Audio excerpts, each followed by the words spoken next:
风雨过后，民众要特别注意环境积水问题，尤其现在阁是夏天，更容易滋生白麦网。市长委提近期视察灾区时，就未将民众向伊反映网变高，因此清理积水是风灾过后防疫首要任务，特别是旁部顶临时的设施，更是要加强巡查。这次台风过后连日下雨，那下雨之后就会反复会积水，那这些细节都是容易忽略的地方，因此呢，我们特别的提醒大家，也努力的请环保局跟卫生局来做好一些跟民众一起携手做好登革热防治，千万不要因为大家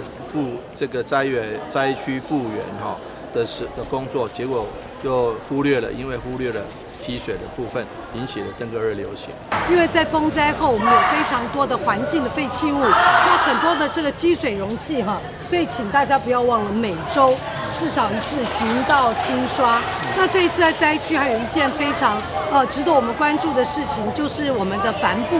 因为为了要遮盖这个漏水等等，所以帆布的使用非常的多。但是因为只要0.5 cc 的积水就能够产生登革热的结节，所以我们要呼吁民众一起来注意我们的这个帆布，那千万不要有积水。那在这个之后呢，我们卫生局、环保局也会竭尽全力来协助我们的民众清理家园之外，我们也会启动这个无人机，还有很多的这个技术来协助我们民众监测环境的积水容器。